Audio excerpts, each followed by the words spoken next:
Hi.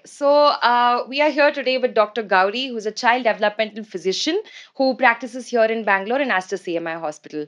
And we're going to touch upon a few points where we talk about autism and early diagnosis. To begin with, I would like to ask we hear about autism, ASD a lot these days. Is it that more children are being diagnosed today than, in the past? What are your thoughts on that? uh, First of all, if we start looking at the incidence of autism, even in the start of this century, say in the years 2000, it was 1 in 100. But the recent data is saying it is 1 in 34. So, definitely, the number of children who are on the spectrum is increasing. One could be because of the awareness, people knowing there is more developments that is going on in the field.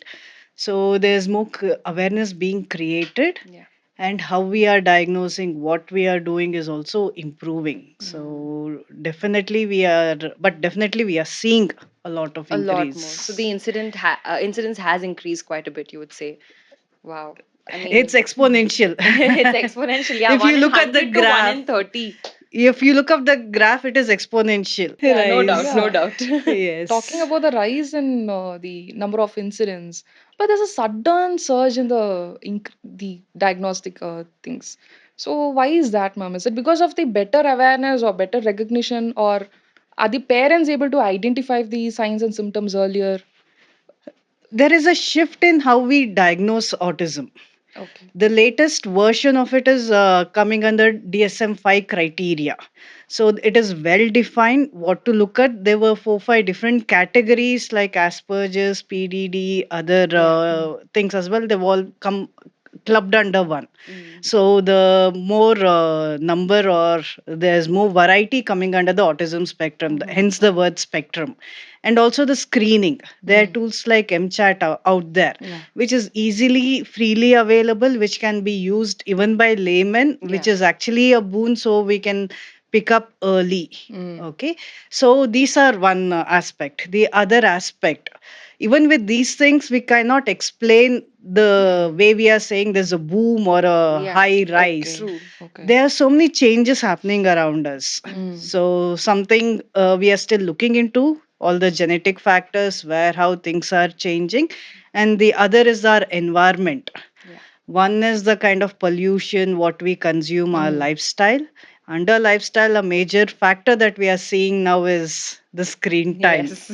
Yes. And again, the way the children are brought up, the stimulation they are getting, it is all changed. So True.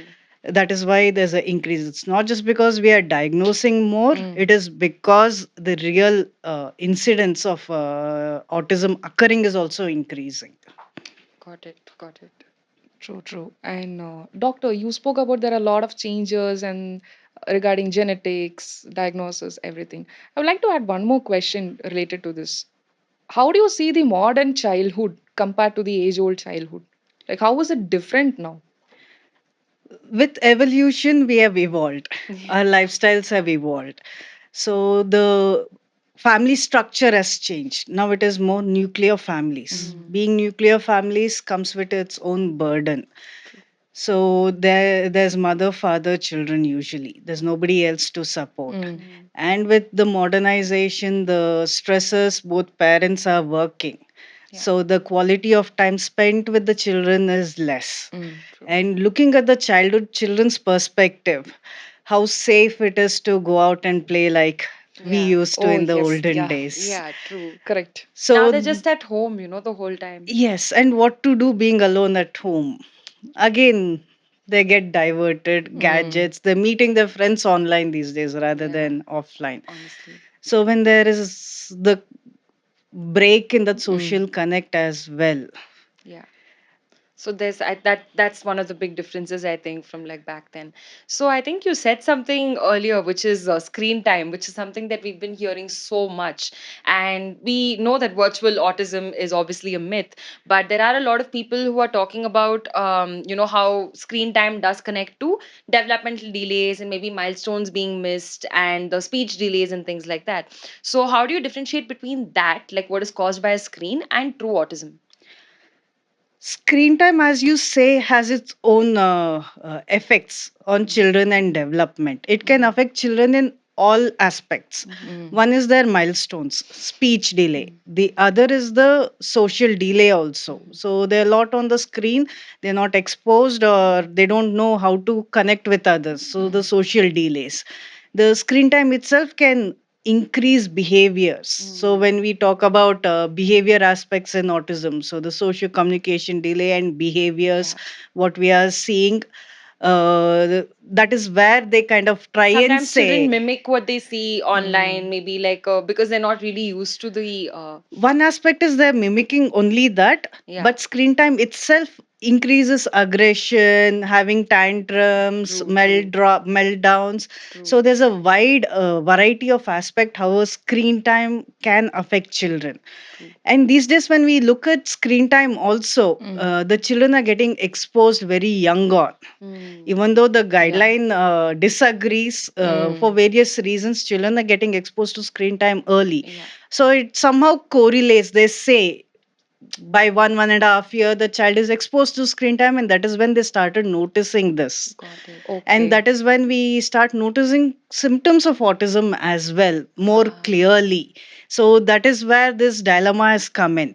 So although screen time can affect or make the symptoms of autism worse, that is not the only reason. Mm-hmm. So Okay. even you have Mm. dilemma, whatever you believe, the what is important is starting early, identifying those problems early, and working on your children to get them to get better, stopping screen time and working on the skills where it is affected. Where it's actually affected. So Yes. I think this is where you'd say early intervention plays a big role, and especially I wanted to ask, how does why is early intervention so important when it comes to being on the spectrum? Because is it possible that with early intervention we can maybe improve symptoms, or if not, if it's not there, can somebody get worse on the spectrum? How does it work? So if you looking at how we can pick up, Mhm. so even as young as 5 6 months, when you say social Five, smile, it 6 months. Okay. usually develops between 2.5 to 3 months they have. Yeah, they're Mm. supposed to smile. Yes, so by 5 6 months, they're not looking at you, not Mm. smiling or laughing at themselves. When you're trying to interact or Mm-hmm. engage with them, they're not smiling. That itself is a red flag. Okay.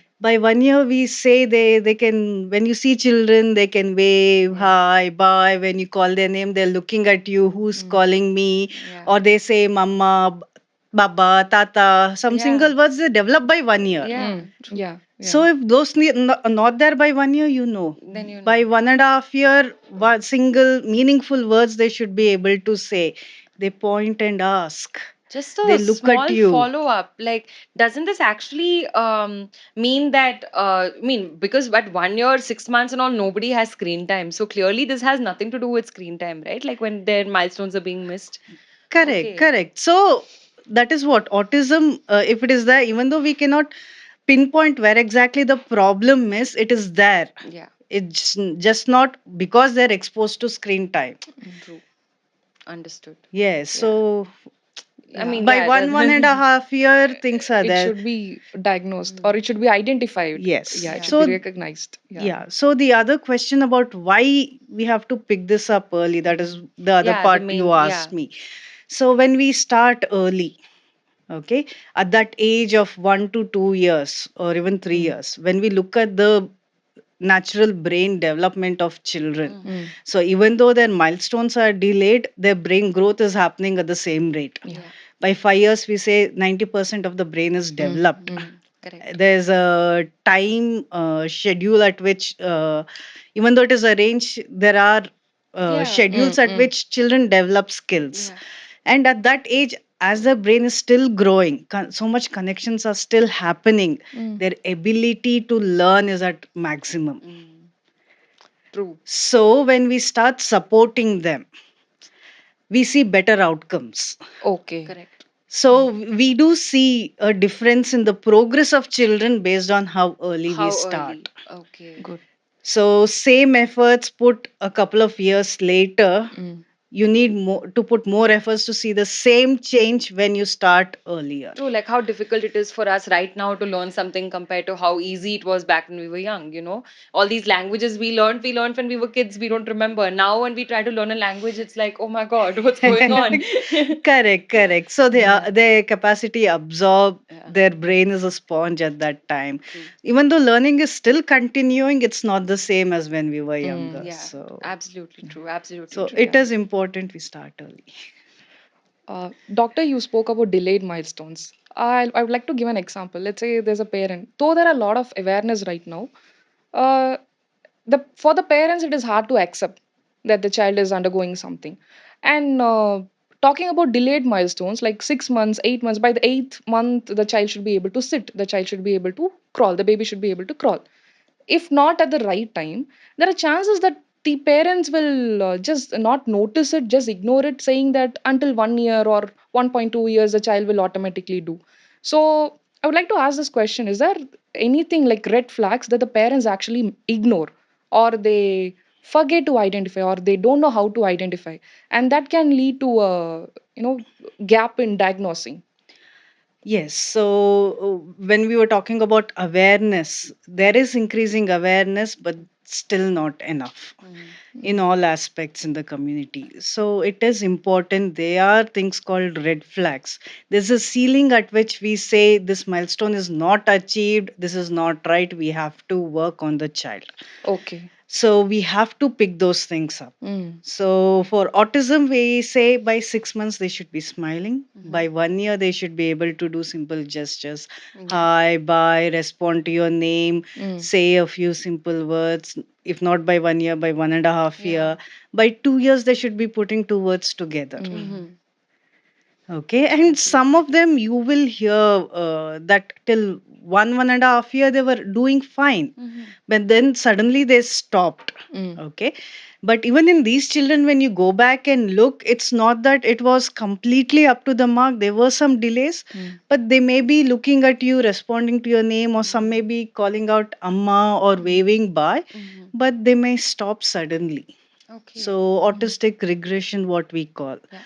So this is also very common. Mm. And especially when we were talking about screen time, sometimes That can this add to can it. Yeah. incidentally or Mhm. coincidentally be at the same time. So they may start Okay. Okay. blaming Okay. So screen then they time. correlate the two. Okay. Yes, Yeah. yes. Mm. But at least here, there is something the child was doing, and parents recognize and pick up. Mhm. Mm. Uh, at least they recognize and pick up. Yeah. So that is there. And the other thing is, when such things happen, it is also important Mhm.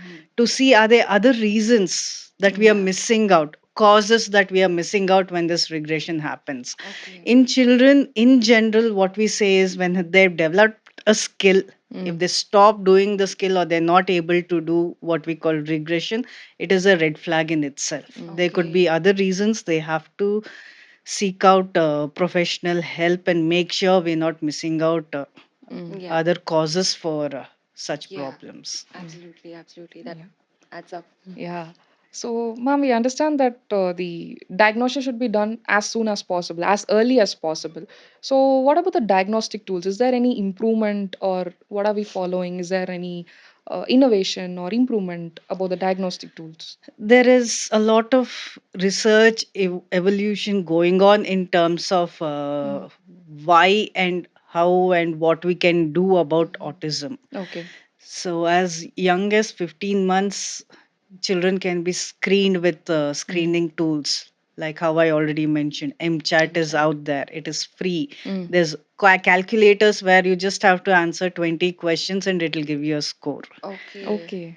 All these the online Oh, free. Yes, Yeah. we, Okay. so we that's need to cool. know how Yeah. wisely to use Yes. Yes. online Yes. True. True. I mean, Mm. it can be rather like. than, yes, it is a double edged sword. Mm. Yeah.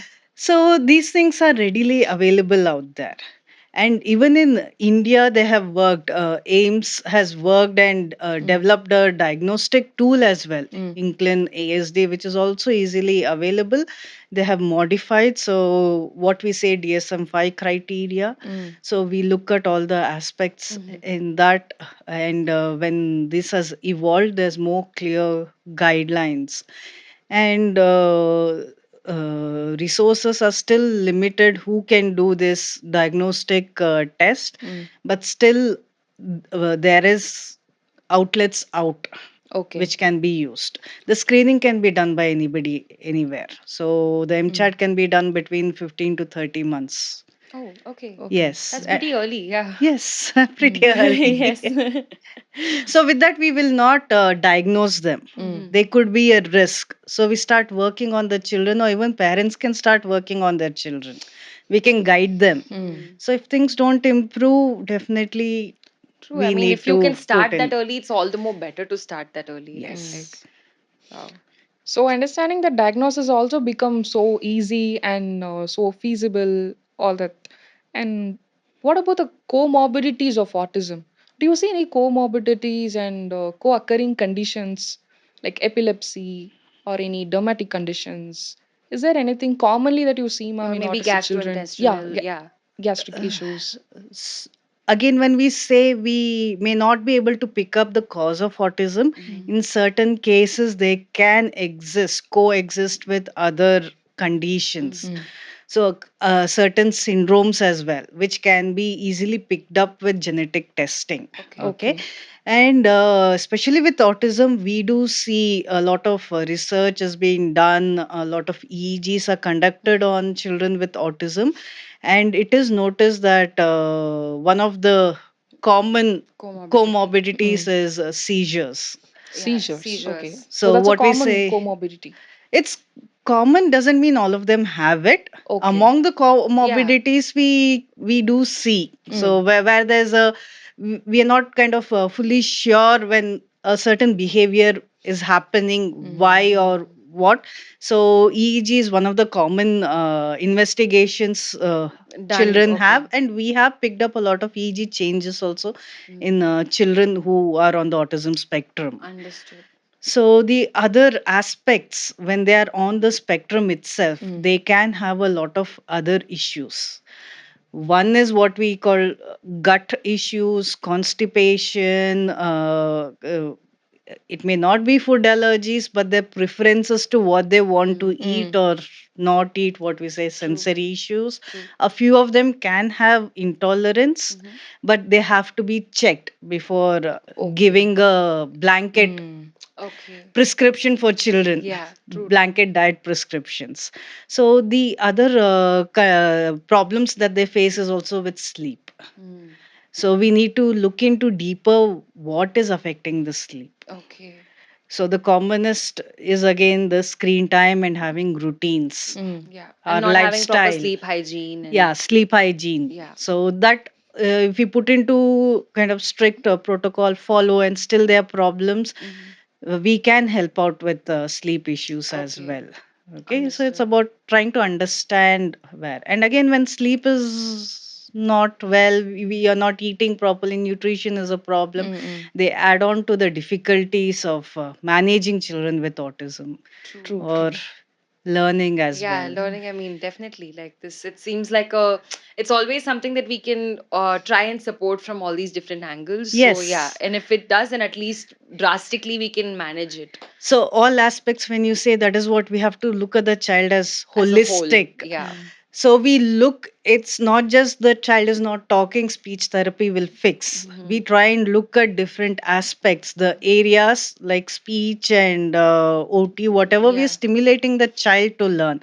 Hmm. These are the other aspects which can cause a break or delay their progress. Correct. So we have to look at the child holistically and Mm. work on all the Mm, areas got for it. the best outcomes for The the best children. outcomes. So I think now we've talked about diagnosis quite a bit, and now we've just talked about looking at the child from a holistic perspective. So what would you, what excites you personally when it comes to therapy and diagnosis and this whole process of helping an autistic child? So what would you say is the part that excites you the most?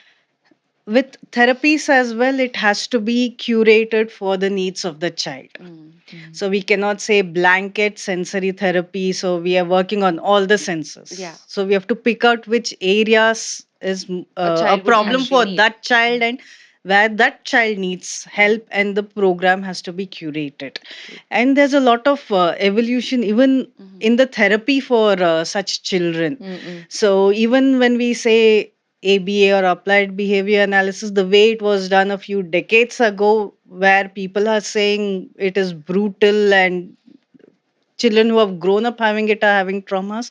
Now, the way it is done is different. Mm. And again, when we say it has to be curated for children, it is not just about making the child do something.